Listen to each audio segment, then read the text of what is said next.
नमस्कार प्यारे विद्यार्थियों। आज हम एक विशेष व्यक्तित्व के बारे में चर्चा करने वाले हैं। वो है गोविंद गिरी। जब भी हम गोविंद गिरी की चर्चा करते हैं, पूरे भारतवर्ष में विशेषकर आदिवासी समुदाय में ये एक पूजनीय व्यक्तित्व रहे हैं।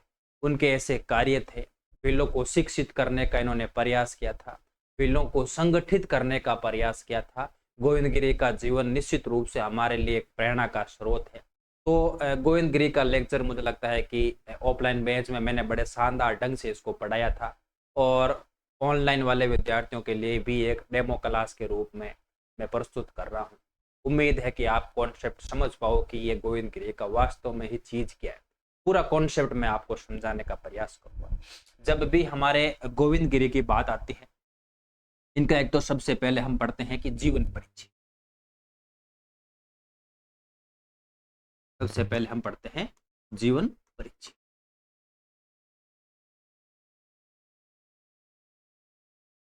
इनका जन्म ज्यादा उलझना नहीं, आपको बहुत सिंपल वे में मैं आपको बता देता हूं।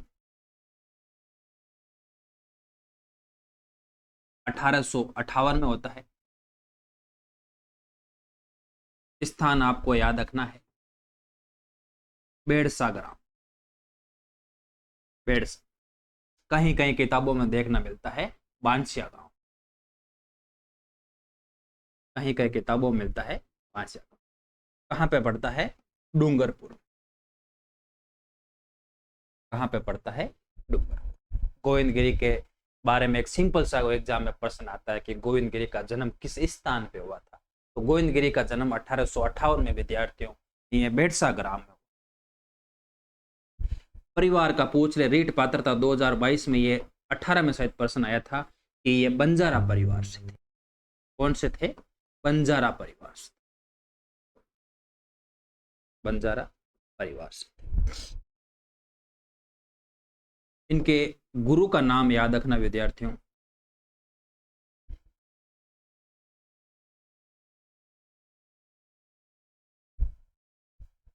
इनके गुरु का याद रखना विद्यार्थियों, गुरु राजगिरी।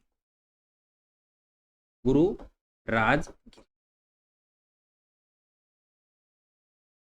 गुरु राजगिरी ये बूंदी कोठा अखाड़ा के संत थे विद्यार्थियों।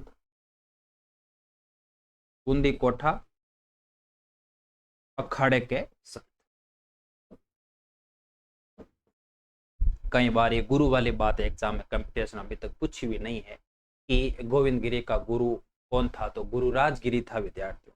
निश्चित रूप से राजगिरी का भी इनके जीवन के में प्रभाव रहा है, निश्चित, है ना। और जब इनके हम शिष्यों की बात करें, शिष्य पूंजाधीर जी नाम विद्यार्थियों सबसे महत्वपूर्ण था। पूंजाधीर जी ये इनका सबसे प्रसिद्ध शिष्य था, सबसे विश्वास पात्र शिष्य था विद्यार्थियों। गोविंद गिरी की परछाई की तरह साथ रहने वाला ये शिष्य था विद्यार्थियों। तो ये पूंजाधीर जी का नाम जरूर याद रखना। दो नाम आपको यो रखने हैं, एक तो है सुरजी भगत, दूसरा है सुरजा भगत। सुरजा, दो चीजें आपको याद। गोविंद गिरी के हम जीवन परिचय के बात कर में, इनका जन्म 1858 में होता है विद्यार्थियों। बेड़सा ग्राम डूंगरपुर में इनका जन्म होता है। इनके परिवार थो जात हो बंजारा परिवार था। गुरु इसके राजगिरी को गुरु बनाया गया था विद्यार्थियों, याद रखना। और इनके दो तीन प्रमुख शिष्यों का नाम हमें मिलता है, उसमें भी सबसे प्रसिद्ध और सबसे विश्वास पात्र शिष्य आपको पूछ ले तो याद रखना पूंजाधीर जी इनका सबसे विश्वास पात्र शिष्य था। अब जैसे गोविंद गिरी के जन्म के बाद में विद्यार्थियों, गोविंद गिरी का निश्चित रूप से एक जीवन में एक टर्निंग पॉइंट आता है।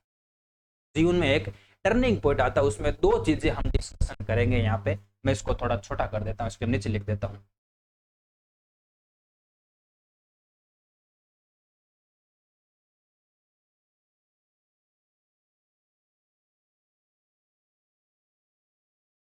ठीक है, समझना है चीज को कि हमने जीवन परिचय के बारे में थोड़ा डिस्कशन किया, परंतु एक चीज हमारे याद रखनी है कि 1883 की बात है। 1883 की बात है जब दयानंद सरस्वती मेवाड़ आते हैं। हम पढ़ते हैं कि आर्य समाज को लेके दयानंद सरस्वती मेवाड़ में आते हैं और मेवाड़ में उस समय शासक था विद्यार्थियों सज्जन सिंह। उस समय मेवाड़ शासक कौन था विद्यार्थियों? सज्जन सिंह उस समय शासक था और सज्जन सिंह के आग्रह पर विद्यार्थियों दयानंद सरस्वती आए थे। दयानंद सरस्वती पधारे थे विद्यार्थियों और दयानंद सरस्वती ने हम उदयपुर में पढ़ते हैं कि 1883 में ही परोपकारिणी सभा की स्थापना की जाती है आर्य समाज के। यही उदयपुर में नवलखा महल में विद्यार्थियों उन्होंने सत्यार्थ प्रकाश का द्वितीय संस्करण तैयार किया था विद्यार्थियों। तो 1883 में याद रखना विद्यार्थियों, जब दयानंद सरस्वती मेवाड़ पधारे तो दयानंद सरस्वती की ही प्रेरणा से, ऐसा मैं कहूं कि दयानंद सरस्वती से प्रभावित होकर विद्यार्थियों गोविंद गिरी ने आंदोलन चलाया था। वो आंदोलन कौन सा था विद्यार्थियों? वो भगत आंदोलन था। कौन सा आंदोलन चलाया था? भगत आंदोलन गोविंद गिरी के द्वारा चलाया गया। परंतु ये प्रभावित किससे थे विद्यार्थियों? ये प्रभावित दयानंद सरस्वती से थे। एक तो भगत आंदोलन चलाया, दूसरा विद्यार्थियों शुद्धि आंदोलन चलाया।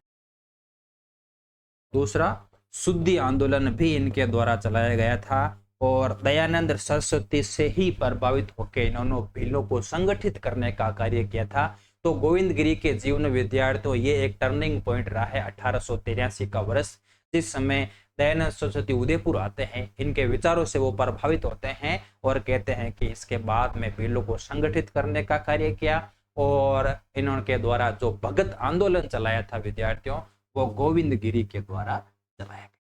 तो इनके एक जीवन के बारे में मुझे लगता है कि एक बेसिक सी जानकारी मैंने आपको बता दी है। पूरा कॉन्सेप्ट हम धीरे धीरे जैसे इसको आगे बढ़ेंगे वैसे हम समझते। मैं दूसरी इसकी पीपीटी ले लेता हूं, ठीक है। अब एक चीज आपको यहां से मैं समझाता हूं, संप सभा पहले ही मैं क्लियर कर देता हूं आपके। संप, ठीक है। संप सभा को लेके दो तथ्य मिलते हैं विद्यार्थियों। संप सभा को लेके कितने तथ्य मिलते हैं? एक 1883 का है, एक 1905 का है। संप सभा की स्थापना को लेके विद्यार्थियों हमारे इस समय दो तथ्य मिलते हैं। एक तो 1883 है, कई सारी किताबों में 1883 लिख रखा है और उन बहुत सारी किताबों में जैसे मैं आपको रेफरेंस दूं आरपी व्यास का, उसमें विद्यार्थियों ये 1905 लिख रखा है। तो सबसे ऑथेंटिक संप सभा का 1905 में ही माना जाता है विद्यार्थियों। कहते हैं कि 1905 में संप सभा की स्थापना की गई थी और इसमें कुल कितने नियम थे विद्यार्थियों? 10 नियम थे विद्यार्थियों। इस संप सभा में कुल कितने नियम थे? 10 नियम थे। इसलिए इस सभा को कहते थे 10 नामी सभा। इसलिए उस सभा को कहते थे 10 नामी सभा भी कहा जाता था। मोस्टली विद्यार्थियों ये नाम बहुत हिडन नाम है, आपके गाइडों में ये चीजें बहुत हिडन रूप से लिखी हुई नहीं है विद्यार्थियों, याद रखना। तो संप सभा का दूसरा नाम 10 नामी सभा भी कहलाता है। संप सभा के द्वारा गोविंद गिरी ने विद्यार्थियों जैसे ही दयानंद से प्रभावित हुए थे वैसे ही उसके बाद में विद्यार्थियों संप सभा के विचार इन्होंने प्रकट किए थे। और संप सभा में विद्यार्थियों याद रखना मालवा, ठीक है, मेवाड़, पूरा मेवाड़ विद्यार्थी याद रखना, डूंगरपुर याद रखना विद्यार्थी, बांसवाड़ा, प्रतापगढ़, ये सारे इनके प्रभाव क्षेत्र है विद्यार्थी याद रखना। कुशलगढ़, गुजरात के राज्य पड़ते हैं ईडर, गुजरात के राज्य पड़ते हैं ईडर, पोल और सूंत, ये इतने क्षेत्र थे विद्यार्थियों। मालवा, मेवाड़, डूंगरपुर, बांसवाड़ा, प्रतापगढ़, कुशलगढ़, ईडर, पोल और सूंत, इतने क्षेत्रों में विद्यार्थियों गोविंद गिरी की संप सभा से संबंधित जुड़े हुए व्यक्ति थे विद्यार्थियों। इतने सारे क्षेत्र के भीलों को, ग्रासियों को संगठित करने का प्रयास, उन्हें शिक्षित करने का प्रयास गोविंद गिरी के द्वारा किया गया था, संप सभा के द्वारा किया गया। तो संप सभा की स्थापना हो या फिर इसके बाद के हम डिस्कशन करें कि गोविंद गिरी का एक लंबा क्रम चला है विद्यार्थियों, उनको बहुत सारी बाधाओं का सामना करना पड़ा है। समसभा के द्वारा 2 या 3 बिंदु मैं आपके साथ डिस्कशन करूंगा, जिसकी वजह से विद्यार्थियों, एक तो उनके अनुयायियों की संख्या बढ़ी थी, एक उनके विरोधियों की संख्या बढ़ी। जब कोई अच्छा व्यक्तित्व, कोई कार्य करता, अच्छा कार्य करता है समाज में, तो निश्चित रूप से उसकी दो विचारधारा के लोग जुड़ते हैं, ठीक है ना। एक वो लोग की संख्या अधिक बढ़ती है जो इसके समर्थक हैं, क्योंकि अच्छा व्यक्तित्व है तो समर्थक बढ़ेगा। दूसरा बिंदु, इसका दूसरा पक्ष ये है कि इनके विरोधियों की संख्या भी बढ़ेगी। दोनों पक्ष साथ में चलते हैं। अच्छा व्यक्तित्व होता है, प्रभावशाली व्यक्तित्व होता है, तो उसके आलोचक भी होते हैं, समर्थक भी होते हैं, तो दोनों की संख्या बराबर रूप से चलती है। तो इतना सब क्षेत्रों में कार्य करने के बाद लोगों को संगठित करने का प्रयास किया, तो निश्चित रूप से समसभा के द्वारा 2 या 3 बिंदुओं पर गोविंद ने बड़ा जोर दिया था विद्यार्थी। तो वो 2 या 3 बिंदु कौन से है, मैं आपको डिस्कशन करता हूं। कि पहला कार्य था विद्यार्थी इनका शराब का सेवन नहीं करना। इनकी सबसे बड़ी अपील थी विद्यार्थी, शराब का सेवन नहीं करना। ये बिलों को संगठित करने का, शिक्षित करने का पहला प्रयास था, सेवन नहीं करना। क्योंकि हम पढ़ते हैं कि बिलों के क्षेत्र में जो महुआ जो पेड़ होता था, उससे वो शराब बनती थी विद्यार्थियों। और शराब के लिए कहते हैं आदिवासी क्षेत्र में शब्द काम में लेते थे विद्यार्थियों, मावड़ी। ये देसी वहाँ की शराब के लिए शब्द काम में लेते थे। और शराब का सेवन विद्यार्थियों, बड़ी संख्या के उत्पादन होता था विद्यार्थियों, बहुत बड़ा राजस्व एक सरकार को प्राप्त होता था। तो शराब का सेवन नहीं करने की शिक्षा देने के कारण विद्यार्थियों, लोगों में जागरूकता आई। गोविंद गिरी ने कहा कि इससे शरीर पर हानिकारक प्रभाव पड़ता है, तो लोगों को लगा कि हाँ ये बात सही है, तो लोगों ने शराब छोड़ना प्रारंभ कर दिया। तो एक पहला घाटा सरकार को ये होने लगा कि एक बड़ी राशि राजस्व की शराब बिक्री से होती थी, तो वो बिक्री क्या हो गई थी, कम हो गई थी। इसलिए इनके समर्थक भी बढ़े और विरोधी भी बढ़े थे। दूसरा बिंदु इन्होंने कहा था विद्यार्थियों कि जो अन्य अवैध कर है, अवैध कर को नहीं देना। क्योंकि मेवाड़ उस समय रियासत थी विद्यार्थी, मेवाड़ रियासत के द्वारा बहुत कम कर लागू किए थे, परंतु जहाँ के वो हाकिम होते थे, वहाँ के जो जागीरदार ठेकेदार होते थे, वो अन्य प्रकार के, अवैध प्रकार के वो कर लेते थे विद्यार्थियों। तो गोविंद गिरी ने कहा कि अन्य करों को आपको नहीं देना है। तो ये भी एक सरकार के लिए घाटा था। तो किसी आदमी के महीने की लाख रुपए की आमदनी आ रही है, अचानक से उसकी आमदनी 10,000 हो जाएगी, तो निश्चित रूप से उसको लगेगा कि ये अचानक क्या हो गया। तो गोविंद गिरी शिक्षाओं से यह प्रभाव पड़ा कि लोगों ने राजस्व देने से मना कर दिया। लोगों कि आदिवासी समुदाय के लोगों ने, कहते हैं कि विरोध करना प्रारंभ कर दिया। तो गोविंद गिरी की शिक्षाओं में, संघ सभा की शिक्षाओं में दूसरा बिंदु हम ये मान सकते हैं। तीसरा है, गोविंद गिरी ने कहा कि शिक्षित बनो। गोविंद गिरी ने कहा शिक्षित बनो। निश्चित रूप से ये जो वर्तमान पीढ़ी है, उनको निश्चित रूप से कुछ ना कुछ बदलाव लाने होंगे। गोविंद गिरी ने कहा कि तुम शिक्षित बनो, शिक्षित बन जाओगे तो विद्यार्थियों कहीं ना कहीं आपके कोई प्रभाव, कोई आपके ऊपर जोर जबरदस्ती नहीं कर सकता, आप सही चीज को परख भी सकते हो। तो ये कुछ 2-3 बातें थी। वैसे तो गोविंद गिरी के विचारों की एक लंबी लिस्ट है विद्यार्थियों, पर हमें कंपटीशन के रूप में थोड़ा हम सीमित रूप में इसको समेटना चाहिए। तो ये कुछ बातें हैं समसभा के द्वारा और गोविंद गिरी के द्वारा कुछ बातें चलाई गई थी। ठीक है, अब हमारा गोविंद गिरी का टर्निंग पॉइंट अब यहाँ से शुरू होता है। गोविंद गिरी के पहले जीवन का टर्निंग पॉइंट है दयानंद सरस्वती से मिलना और दयानंद सरस्वती के प्रभाव से बिलों को संगठित करने का प्रयास करना। उन्होंने कार्य शुरू भी कर दिया था विद्यार्थी, ठीक है ना। इन प्रयासों में विद्यार्थी याद रखना, सबसे महत्वपूर्ण चीज, अब जीवन में टर्निंग पॉइंट आता है, 2-3 घटनाक्रम बताऊंगा मैं आपको। एक तो है 1908 का, एक 1910 का। 2 घटनाक्रम के बारे में मैं आपके यहाँ चर्चा करूंगा कि उनके जीवन में विद्यार्थी 1908 में विद्यार्थियों मेवाड़ के सरकार के द्वारा, अंग्रेजी अधिकारियों के द्वारा गोविंद गिरी को कहा गया कि आप यहाँ नहीं रह सकते। विद्यार्थी गोविंद गिरी को बाहर जाने का आदेश दिया था। तो याद रखना विद्यार्थी, 1908 का घटनाक्रम है। यहाँ से राजस्थान से छोड़ के जाते हैं गुजरात प्रवास। कहाँ जाते हैं? गुजरात प्रवास। ये विद्यार्थी याद रखना, ये 2 वर्ष गांधी सॉरी गोविंदगिरी के जीवन के सबसे महत्वपूर्ण प्रश्न रहते विद्यार्थियों। तो गुजरात प्रवास गए थे और कहते हैं कि गुजरात के राज्य स्पेशल ही विद्यार्थियों सूंत, और एक तो सूंत था, एक कौन सा था, ईडर था, एक सूंत और एक ना, ये दो राज्य थे जिस समय विद्यार्थियों गुजरात प्रस्थान के दौरान गोविंदगिरी वहां पे ठहरे थे। वहां के लोगों को भी संगठित करने का प्रयास, क्योंकि गुजरात वाले इस क्षेत्र में आदिवासी समुदाय बहुत ज्यादा था। तो जब 1908 में गोविंदगिरी राजस्थान छोड़ के गुजरात गए, उस समय विद्यार्थियों दो केंद्र आपको याद रखने हैं, सूंत और ईडर। ठीक है, ये बात हो गई। फिर विद्यार्थियों याद रखना है कि एक नाम मिलता है सुरपुर, सुरपुर नाम मिलता है, एक नाम मिलता है उकरेली। ये दो स्थान है जहां पे कहते हैं गोविंदगिरी ने हाली का कार्य किया था, हाली का कार्य, यानी कर्षक बन के रहे थे विद्यार्थी, यानी कर्षक बन के रहे थे। दो स्थान गोविंदगिरी के जीवन के बड़े महत्वपूर्ण विद्यार्थियों। सूरपुर उकरेली वो स्थान है जहां पर गोविंदगिरी ने हाली का कार्य किया था। ईडर और सूंत गुजरात की वो रियासतें थी विद्यार्थियों जहां पर गोविंदगिरी का प्रभाव क्षेत्र रहा था। अब 1910 में विद्यार्थियों एक स्थान पड़ता है, एक जागीर का नाम मिलता है हमारे, ये भी गुजरात की बात है। जागीर का नाम था पटसटा,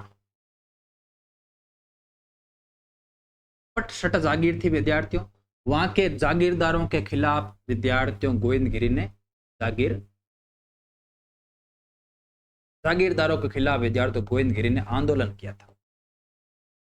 पलसटा याद रखना विद्यार्थियों, बहुत महत्वपूर्ण बात है कि पलसटा के जागीरदारों के विरुद्ध किसानों के अन्याय चल रहा था, किसानों के ऊपर अन्याय कर रहा था, विभिन्न प्रकार के राजस्व कर की बढ़ोतरी कर दी गई थी। उसके कारण पलसटा के विद्यार्थियों, वहां के आदिवासियों का इन्होंने सहयोग किया था, वहां पे आंदोलन किया था विद्यार्थियों। और एक डेट याद रखनी है विद्यार्थियों, 25 फरवरी 25 फरवरी 1910 को विद्यार्थियों से होता है समझौता, जागीरदार प्लस गोविंदगिरी के मध्य, जागीरदार प्लस गोविंदगिरी के, ये पहला अवसर था विद्यार्थियों, ये गोविंदगिरी की पहली जीत थी ऐसा हम लिख सकते हैं विद्यार्थियों, क्योंकि ये पहला अवसर था जहां आदिवासी समुदाय की जीत हुई थी। पहला अवसर था विद्यार्थियों जहां पर कहते हैं कि जागीरदार को गोविंदगिरी के सामने झुकना पड़ा था। तो ये 25 फरवरी की डेट बहुत महत्वपूर्ण है विद्यार्थियों। 25 फरवरी 1910 को दोनों के मध्य समझौता हो गया था और कहा था कि हम किसानों को रवायत देने के बारे में हम सोच विचार कर रहे हैं। तो इस प्रकार ये गोविंदगिरी की पहली जीत है गुजरात में प्रसिद्ध, और जीत का कारण विद्यार्थियों ये बिंदु रहा था। तो निश्चित रूप से गोविंदगिरी की गुजरात प्रवास निश्चित रूप से उनके जीवन का टर्निंग पॉइंट रहा था। अब यहां से एक प्रश्न पुटअप हो सकता है कि 1908 और 1910 के मध्य गोविंदगिरी की गतिविधियों का केंद्र कौन सा था।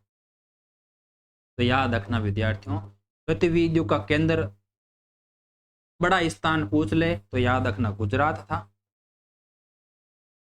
उसमें भी अगर ऑप्शन में आपको मिल जाए ईडर और सूंत, वो स्थान आपको याद रखने हैं।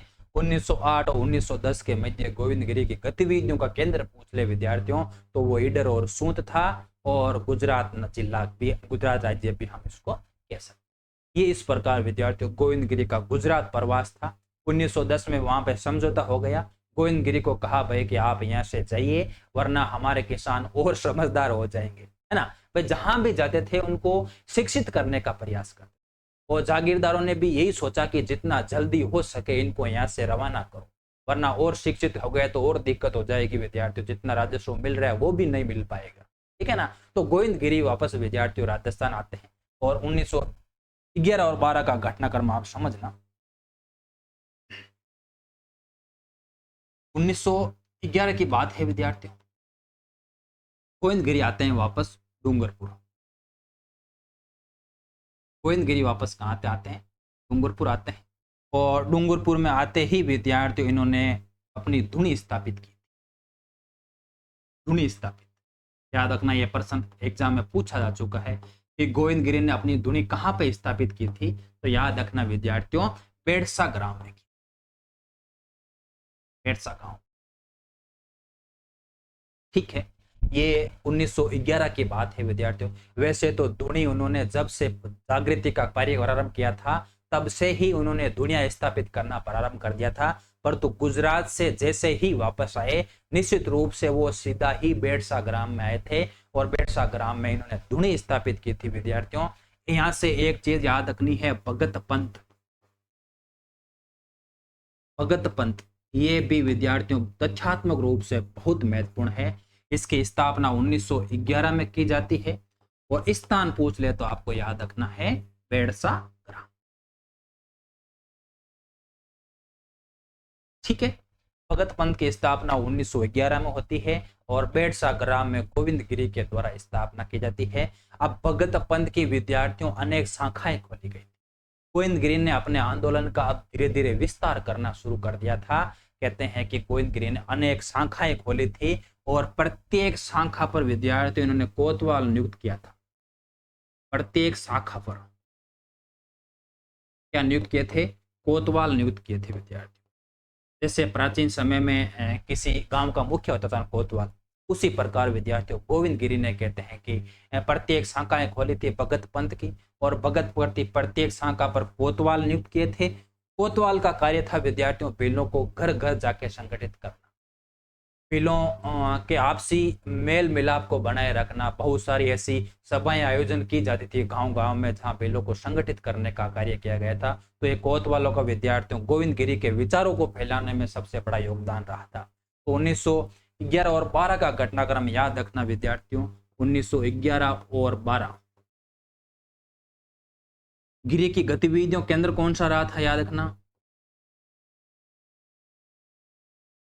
गतिविधियां केंद्र कौन सा रहा? वो था विद्यार्थियों बेड़सा। पूछ ले 1908 और 10 के मध्य गतिविधियों का केंद्र कौन था? तो वो ईडर और सूंद थे। 11 और 12 की गतिविधियों का केंद्र पूछ ले तो याद रखना विद्यार्थियों बेड़सा ग्राम था। ये सारी चीजें हो गई विद्यार्थी। धीरे धीरे गोविंद गिरी का विस्तार हो रहा था विद्यार्थियों। अनुयायियों की संख्या बहुत हजारों की लाखों की संख्या में अनुयायियों की संख्या इनकी हो गई थी। तो निश्चित रूप से किसी राज्य में इतना बड़ा व्यक्तित्व होना सरकार के लिए चुनौती भी था विद्यार्थियों, क्योंकि उनकी प्रत्यक्ष चुनौती के रूप में गोविंद गिरी थे विद्यार्थियों। राजस्व देने से मना कर दिया था, लोगों को शराब पीने से मना कर दिया था, लोगों को शिक्षित करने का कार्य इन्होंने शुरू कर दिया था। तो निश्चित रूप से एक बड़ी चुनौती थी विद्यार्थियों। और गोविंद गिरी जब भी हम पढ़ते हैं तो मानगढ़ हत्याकांड सबसे महत्वपूर्ण हो जाता है विद्यार्थियों, क्योंकि 1912 के बाद सिर्फ मानगढ़ हत्याकांड का ही घटनाक्रम बचता है जो हमें पढ़ना है। ये चीजें आपको याद रखनी। अब आता है मानगढ़ हत्याकांड। मानगढ़ हत्याकांड समझना कॉन्सेप्ट को आप। 1913, ठीक है, मानगढ़ हत्याकांड 1913 और 1913 की ही प्रारंभ में बात है विद्यार्थियों। 1912 की बात है विद्यार्थी, वैसे मैं 13 लिख देता हूँ। 12-13 की बात है। गोविंद गिरी को कहा गया कि गोविंद गिरी को वापस कहा गया कि आपको यहाँ से छोड़ के जाना होगा। अब आप हमारे इस राज्य में नहीं रह सकते, हमारे लिए अव्यवस्थाएं हो रही है, हमें राज्य का संचालन सही रूप से नहीं कर पा रहे हैं, लोग हमारी बात नहीं मान रहे हैं, इसलिए आपको अब यहाँ से वापस जाना। तो गोविंद गिरी को विद्यार्थियों कहते हैं कि डूंगरपुर छोड़कर वापस जाना पड़ा। डूंगरपुर छोड़कर जाना पड़ा विद्यार्थी। और जब यहां से डूंगरपुर छोड़ के गए थे तो वो कौन सा स्थान है जहां पर गोविंद गिरी ने शरण ली थी विद्यार्थियों? तो याद रखना विद्यार्थियों, वो ईडर राज्य का स्थान पड़ता है, ईडर का रोजड़ा, रोजड़ी। याद रखना विद्यार्थियों, ईडर के राज्य रोजड़ी विद्यार्थियों कहते हैं इन्होंने शरण ली थी विद्यार्थी। ये भी एक टर्निंग पॉइंट है कि डूंगरपुर राज्य जब इन्होंने छोड़ के निकले थे विद्यार्थियों तो वापस वो ईडर के राज्य पे गए थे। ईडर का एक स्थान पड़ता है रोजड़ी नामक स्थान पे कहते हैं कि उन्होंने शरण ली थी विद्यार्थियों। और इसके अनुयायियों को अब उग्र हो गए थे, सारे अनुयायी विद्यार्थियों ने सबने अपना अपना एक स्तर पे विरोध करना शुरू कर दिया सरकार का कि आप ऐसा नहीं कर सकते, गोविंद गिरी को आप बाहर नहीं रख सकते विद्यार्थी। तो इस समय लगभग घटनाक्रम एक चलता है विद्यार्थियों, क्योंकि वो अठुम्बर की बात है विद्यार्थी, अठुम्बर 1913 की बात है। इस समय सभी भगत अनुयायियों को, भगत सभा के सदस्यों को, गोविंद गिरी के अनुयायियों को विद्यार्थियों मानगढ़ पर एक विराट सम्मेलन आयोजन की सूचना दी गई। यह प्रारंभिक अक्टूबर की बात है विद्यार्थियों। गोविंद गिरी के कोतवालों द्वारा सभी को सूचनाएं भेजी गई थी कि मानगढ़ पहाड़ी पर एक विराट सम्मेलन हो रहा है, कि आगे की रणनीति क्या बनानी है, क्या नहीं बनानी है। तो इस प्रकार का एक विद्यार्थियों एक आह्वान किया गया था अक्टूबर 1913। ठीक है ना। मानगढ़ पर एकत्रित होना है। मानगढ़ पहाड़ी थी विद्यार्थी, याद रखना, और यह स्थान पड़ता है सूंत और बांसवाड़ा राज्य में। सूंत और बांसवाड़ा की सीमा पे विद्यार्थियों ये सूंत और बांसवाड़ा, सूंत और बांसवाड़ा की सीमा पे विद्यार्थी, ठीक है ना। सूंत और बांसवाड़ा की सीमा पे ये मानगढ़ हत्याकांड विद्यार्थी, मानगढ़ बांसवाड़ा में नहीं है, बांसवाड़ा में है, डूंगरपुर में नहीं, याद रखना। मानगढ़ स्थान कहाँ पे है, बांसवाड़ा में है। बांसवाड़ा सूंत की कहते हैं सीमा पे मानगढ़ पहाड़ी थी, और वहां पे विद्यार्थियों कहते हैं कि संघ सभा का अधिवेशन बुलाया गया था। और याद रखना विद्यार्थी, इस समय बिलों का नेतृत्व याद रखना विद्यार्थियों, पुंजाधीर जी और गोविंद गिरी कर रहे थे विद्यार्थी। इस समय सम्मेलन में बिलों का संबोधित करने का कार्य, बिलों को विद्यार्थियों आह्वान करने का कार्य पुंजाधीर जी और गोविंद गिरी कर रहे थे विद्यार्थी। अब अपने राज्य में बांसवाड़ा क्षेत्र में, गुजरात के सीमाओं के पास के क्षेत्र में इतनी बड़ी संख्याओं का एकत्रित होना निश्चित रूप से सरकार के लिए चुनौती थी विद्यार्थी। ऐसे मान सकते हैं कि एक बहुत बड़ी चुनौती थी सरकार के लिए। और यह एक बात मिलती है, मैं आपको थोड़ा सा इसको छोटा कर देता हूं।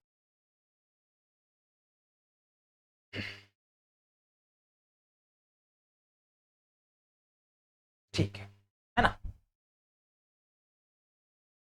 यहां से एक, अब सरकार ने क्या किया, सरकार ने कहा कि इसकी जांच भी तो होनी चाहिए भाई, वहां क्या हो रहा है उसका अवलोकन भी तो होना चाहिए।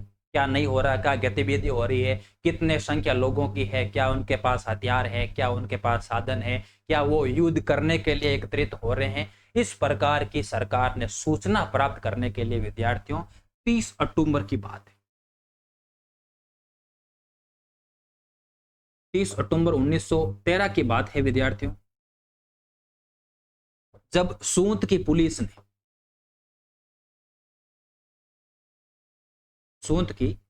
ने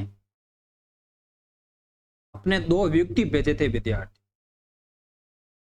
वो दो व्यक्ति विद्यार्थियों बहुत महत्वपूर्ण है। उन दो व्यक्तियों को भेजा गया और कहा गया कि आप वहां पे जाओ, देख के आओ कि क्या व्यवस्थाएं है, क्या चल रहा है। तो एक तो विद्यार्थी यूसुफ खान था, यूसुफ खान। एक था विद्यार्थियों गुल मोहम्मद, एक था विद्यार्थियों गुल मोहम्मद। ये दो व्यक्ति थे विद्यार्थियों जो सूंद की पुलिस के द्वारा भेजे गए थे जांच करने के लिए, चेक करने के लिए कि क्या व्यवस्था हो रही है। परंतु गुल मोहम्मद को विद्यार्थियों पूंजा धीर जी ने मार दिया बेचारे को। पूंजा धीर जी ने विद्यार्थियों गुल मोहम्मद की हत्या कर दी थी, गुल मोहम्मद की हत्या कर दी। ये विद्यार्थियों सेना के लिए, संगठित सेना के लिए ये एक प्रकार की चुनौती पेश की गई कि हम युद्ध करने के लिए तैयार हैं। आए तो थे सिर्फ अवलोकन करने के लिए, इनका कोई ऐसा उद्देश्य नहीं था कि जाके सिर्फ युद्ध ही करना है, ये सिर्फ अवलोकन करने के लिए आए थे। परंतु पूंजा धीर जी ने विद्यार्थियों गुल मोहम्मद की हत्या कर दी। गुल मोहम्मद की हत्या के कारण ही विद्यार्थियों सेना ने उग्र हो गई थी, और निश्चित रूप से अब आक्रमण की तैयारी में चल रहे थे। ऊपर मानगढ़ पहाड़ी पे सम्मेलन चल रहा था, और इधर से सेनाओं ने विद्यार्थियों अपनी तैयारी शुरू कर। तो इसका क्या घटनाक्रम रहा, आप इसको यहां तक ठीक है कि गुल मोहम्मद की हत्या पूंजा धीर जी ने इनकी हत्या कर दी। ठीक है, इसको अलग में पीपीटी में ले लेता हूं। ठीक है, यहां 3 डेट याद रखनी है। एक 10 नवंबर है, एक 12 नवंबर है, एक 17 नवंबर। 3 डेट आपको यहां से याद में रखनी है। आक्रमण के दौरान की घटनाक्रम की हम 3 तिथि आपको याद रखनी है। एक 10 नवंबर है, एक 12 नवंबर, एक 17 नवंबर। ठीक है ना। अब 10 नवंबर को क्या होता है विद्यार्थियों कि संयुक्त सेना ने विद्यार्थियों आक्रमण की तैयारी शुरू कर दी। कह सकते हैं कि आक्रमण कर दिया था। इस समय 10 नवंबर की बात है, संयुक्त सेना ने आक्रमण की तैयारी शुरू कर दी थी। इस प्रकार हम समझ सकते हैं कि आक्रमण की तैयारी में विद्यार्थियों सेना कौन कौन सी थी। एक तो मेवाड़ भील कोर थी, नाम लिख रहा हूं मैं, जो मानगढ़ पहाड़ी पर गोलियां चलाई थी। एक मेवाड़ भील कोर थी, दूसरी जाट रेजिमेंट थी, दूसरी जाट रेजिमेंट थी, तीसरी विद्यार्थियों याद रखना 104 वेले जली राइफल थी। वेले जली राइफल, ये टुकड़ियां थी विद्यार्थी याद रखना। एक थी विद्यार्थियों 7वीं राजपूत रेजिमेंट, 7वीं राजपूत रेजिमेंट।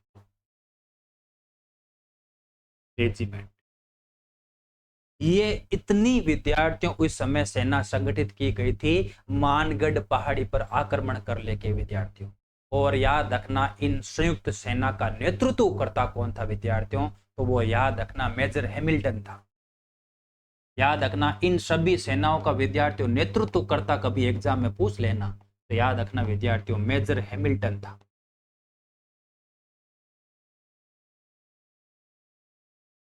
ये तथ्य जरूर जरूर याद रखना विद्यार्थियों, बहुत शानदार तथ्य है कि इन संयुक्त सेनाओं का नेतृत्व करने वाला कौन था, तो वो मेजर हैमिल्टन था।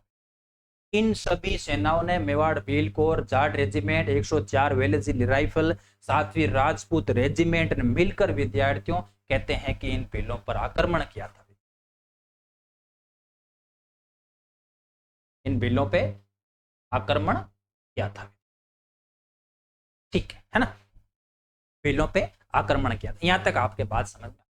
अब 12 नवंबर की बात है विद्यार्थियों। 12 नवंबर को क्या होता है कि गोविंद गिरी ने विद्यार्थियों सरकार को पत्र लिखा।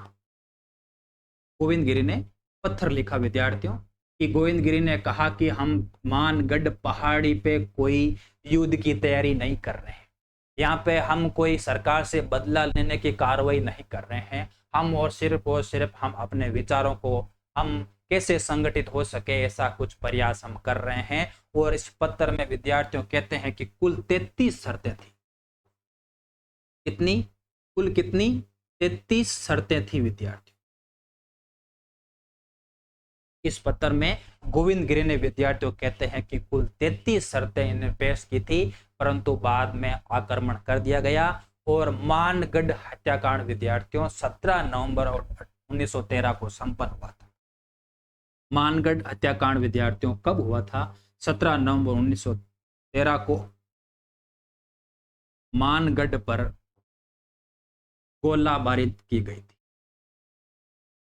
मानगढ़ पर गोलाबारी की गई।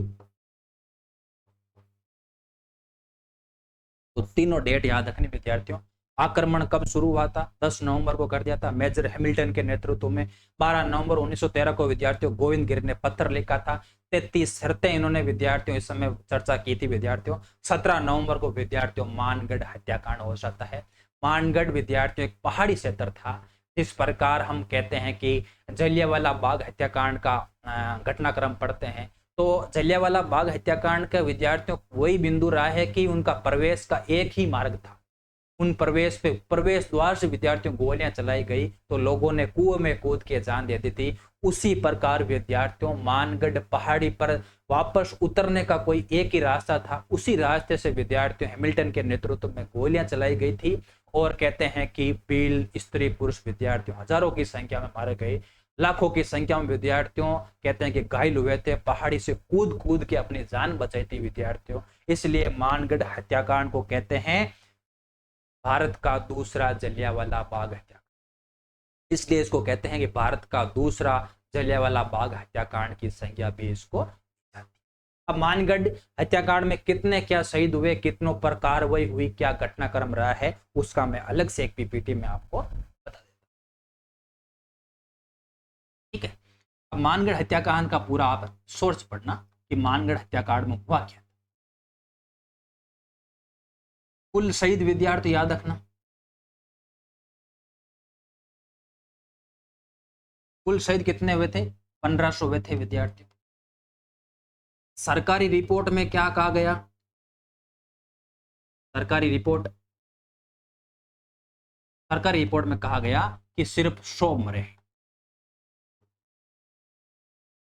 जबकि वास्तविकता ये थी विद्यार्थियों कुल 1500 स्त्री पुरुष मारे गए थे, जबकि सरकारी रिपोर्ट में सिर्फ इनकी संख्या कितनी बताई गई थी, 100 बताई गई थी। अब इनके ऊपर मुकदमे चले थे विद्यार्थियों, मुकदमे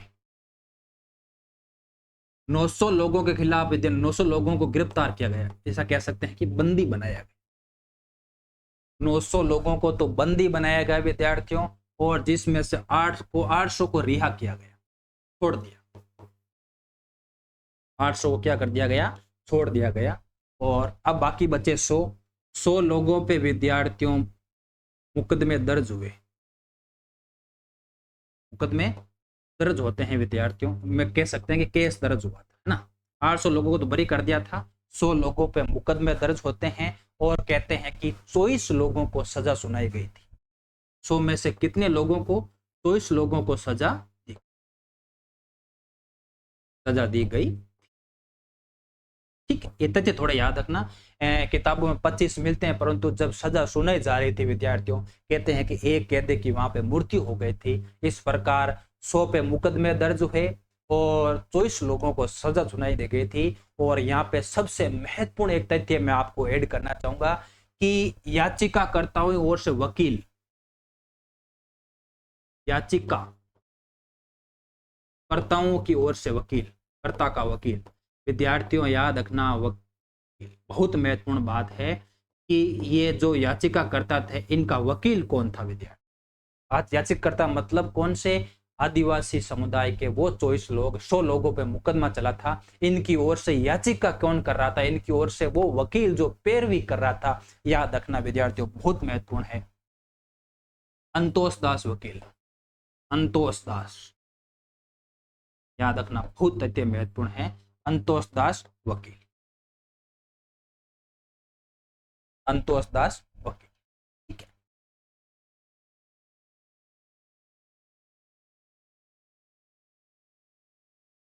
वकील कौन सा था, अंतोष दास नामक वकील हमारा नाम मिलता है।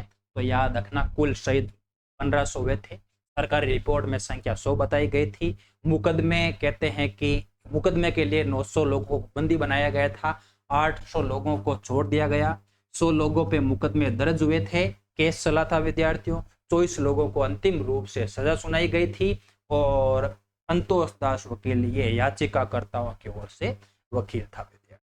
अब एक तथ्य हमारा और यहाँ आता है कि गोविंद गिरी को क्या सजा सुनाई। तो गोविंद गिरी की सजा सुनाने के लिए विशेष अदालत का गठन किया गया था विद्यार्थी, विशेष अदालत, विशेष अदालत, याद रखना ये भी तथ्य अच्छा तथ्य है कि गोविंद गिरी की सजा सुनाने के लिए विशेष अदालत का गठन किया गया था। और इसमें 2 न्यायाधीश याद रखने विद्यार्थी बहुत महत्वपूर्ण है।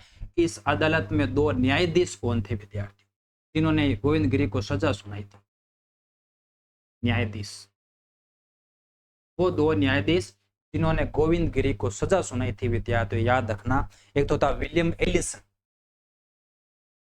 विलियम एलिसन, एक नाम था विलियम एलिसन, एक नाम विद्यार्थियों और मिलता है मेजर अगस्ट,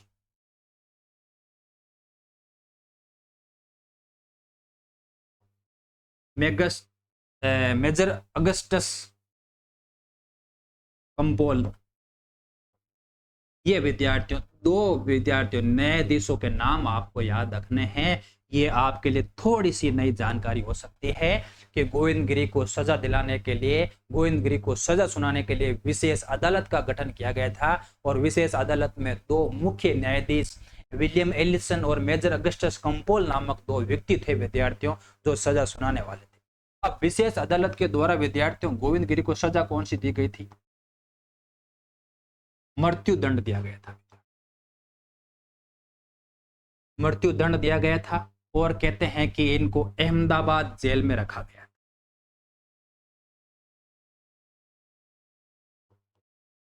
अहमदाबाद जेल में रखा गया था। किसको? गोविंद गिरी। विशेष अदालत के द्वारा गोविंद गिरी को मृत्युदंड की सजा सुनाई गई थी और अहमदाबाद जेल में रखा गया था। और उनके शिष्य पूंजा धीर जी को, पूंजा धीर जी को विद्यार्थियों आजीवन कारावास सुनाया। आजीवन कारावास, आजीवन कारावास। ठीक है, यहां तक बात आपके समझ में आ गई। फिर गोविंद गिरी पे विचार विमर्श करने के लिए विद्यार्थियों अहमदाबाद कोर्ट में, फिर दूसरा तथ्य आता है कि अहमदाबाद कोर्ट ने विद्यार्थियों गोविंद गिरी की सजा को क्या कर दिया था? आजीवन कर दिया था।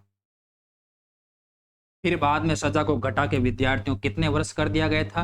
10 वर्ष कर दिया गया, 10 वर्ष किया गया। और फिर बाद में कहते हैं कि सजा सुनाने के 7 वर्ष बाद विद्यार्थियों 13 और 7 कितने होते हैं?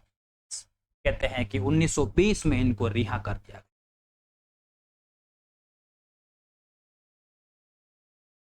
1920 में इनको रिहा कर दिया और इनको कहा गया कि अब आप इन क्षेत्रों में रहने के बजाय अंतिम जीवन के रूप में विद्यार्थियों ने गुजरात वाले वो कंबोई वाला क्षेत्र वहां पे उन्होंने चुना था, उनका वही अंतिम रूप से वो रहते। तो ये विशेष अदालत थी। सजा इनकी प्रारंभ में मृत्यु दंड दी गई थी, वहीं उनको अहमदाबाद जेल में रखा गया था। पूंजा धीर जी को विद्यार्थियों आजीवन कारावास की सजा हुई थी। अहमदाबाद कोर्ट ने सजा को आजीवन कर दिया था। बाद में कहते हैं कि 10 वर्ष की सजा सुनाई गई थी, परंतु कहते हैं कि 7 साल के अंदर ही 1920 में कहते हैं कि गोविंद गिरी को यहाँ से छोड़ दिया गया था ना। इतना मुझे लगता है कि ठीक है ना। 1920 में, ठीक है, 1920 में इनको अंतिम रूप से रिहा कर दिया गया था विद्यार्थियों। और 30 अक्टूबर वाली बात अंत में आ जाएगी। रिहा कर दिया गया था, ठीक है। उनको कहा गया था आपको डूंगरपुर बांसवाड़ा छोड़कर जाना हो। गोविंद गिरी की